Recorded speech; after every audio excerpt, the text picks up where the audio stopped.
Apple just had their biggest event in over a decade. Let's recap this, but not with any generic recap. Here are my favorite features that they announced, as well as my personal opinion on if the things that they announced are useful or not useful.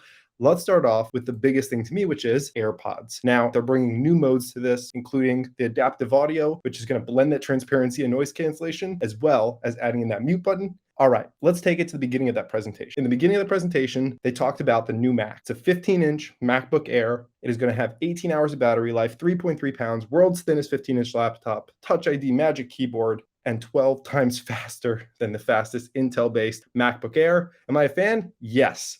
I'm a big fan of this. I personally am on a MacBook 16-inch Pro right now, and that's because I couldn't stand the idea of that small 12-inch screen, 13-inch screen, but 15.3, this I can do. And coming in, it's probably at a better price point, right, as you can imagine, than the MacBook Pro, and I don't do a ton of video editing. So this, for me, is great. I would certainly consider this, especially with M2 chip, as my next device. Let's take a look at the other Mac releases that they put out here within the ecosystem. This is the big boy, 800 gigabytes of memory bandwidth, Ventura for Mac OS, supporting multiple screens, M2 Max, M2 Ultra. This is not an everyday consumer product. This is for very specific people, maybe for running 8 screens, right? Something to keep an eye out on. But I can only imagine if you're a hard-on developer, video editor, you're excited by a release like this. Now keep your eyes on the video, because coming up later in on this is going to be their biggest announcement in a decade, as well as my personal thoughts on it and some insights that you may not have heard yet. Now, couple FaceTime updates, couple phone updates. I am a fan of these. As you see on the left, when you get a voicemail now, they're bringing back the old days. Remember in movies where people would call on those rotary dial phones, and when nobody picked up, they'd start leaving a voice message and you could see the other person listening to it on the other end? Well, that is what's happening here. As you can see on the left, it's kind of transcribing it so you can pick up in the middle of the voicemail. I like this. Big fan, especially as someone who can't answer their phone all the time. This tells me if it's something that I really need to pick up for. Number 2, FaceTime messages. You're now going to be able to leave a message when someone doesn't pick up the FaceTime. Makes sense, right? Like, why didn't this exist beforehand? You always just had to text them like, hey, call me. Now you could leave a nice voice message. I can imagine people are going to leave a lot of touching voice messages. Pulling it into the next piece, this is the stand that they released. It's going to hold your phone, and then you'll have a standby mode where you can show the time, the date, whatever it is. I don't personally care so much for this. Samsung had it out several years ago, so it doesn't really matter to me, to be quite honest. And I don't think I'm going to use it because it just drains your phone's battery, and we all know how Apple batteries can get already. So not the hugest fan, but I will certainly be open to at least testing and trialing here and there. We now have, as you can see on screen, a bunch of updates coming in the next iOS. I believe that this is iOS 17. What do I like? What do I not like? Okay, so some of this doesn't really matter. Dropping the Hey from Siri, updating the Find My Item sharing, maybe that's helpful. Pet albums and photos, cool little things, live stickers. What matters here, improved autocorrect. They're going to be using some type of large language model, I hope, to make this better. Something like a mini chat GPT. Yeah, they need to fix autocorrect. Number 2, name drop. This is helpful, right? I go to a lot of conferences. I'm sure you meet people. Instead of typing your name into their phone, tap the phones, transfer the name. I'm a fan. I also do like the fact that they have offline maps, but again, Google already had this for years, so they're just catching up. Beyond that, I think we talked about most of the other things. This check-in feature, kind of just a substitute for an alarm to text someone when you get home, but a little bit neat if it sends some cool information. And hey, if it helps people get home safe, I'm all for it. This page, you can see the next Mac OS system. I believe this is Sonoma.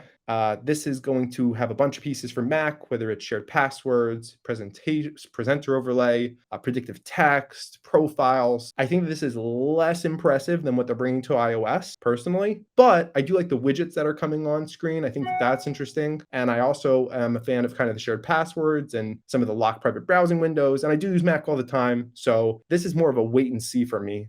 This is going to be a shared music play for in cars, where instead of having to pass your phone around, multiple people can participate in the music. I believe that Spotify already built this in with Spotify shared playlists. So again, they're just catching up with Apple systems. I don't use Apple Music, so it doesn't matter to me, but cool for anyone that does, I suppose, in their car.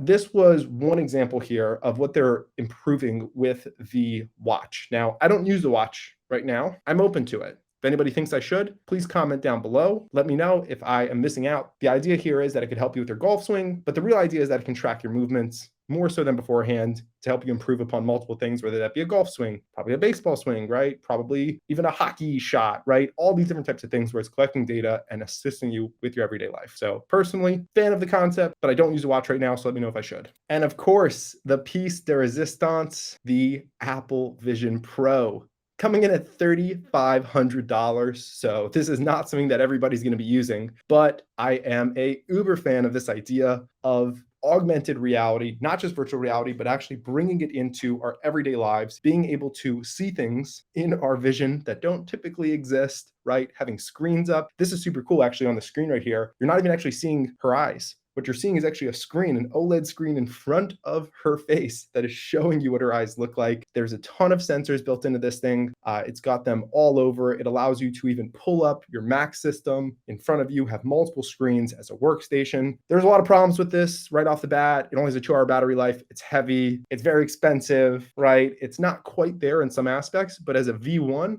we're hearing great things. There's a full review of this product by Marquise Brownlee, I believe, that you can go and check out on YouTube. It's very popular. It's a trending video right now. I would take a look at it. I think it's super interesting. I would certainly try it out myself. If it was like 1,500, 2,000, I might cough up the money. At 3,500, I'm going to wait. And again, it's not available to the public yet. It will be available early next year. That gives enough time for developers to actually create exciting experiences for it. So super interesting product. And they also built this R1 chip because what's super cool is you're not plugging your phone in, you're not plugging your computer in. This is its own operating system and it's all running off this new in-house chip, the R1. So that's the summary of the entire Apple event. I hope you enjoyed. If you're a fan, go ahead, follow the channel. If you like this type of video, go ahead and hit the subscribe and like buttons.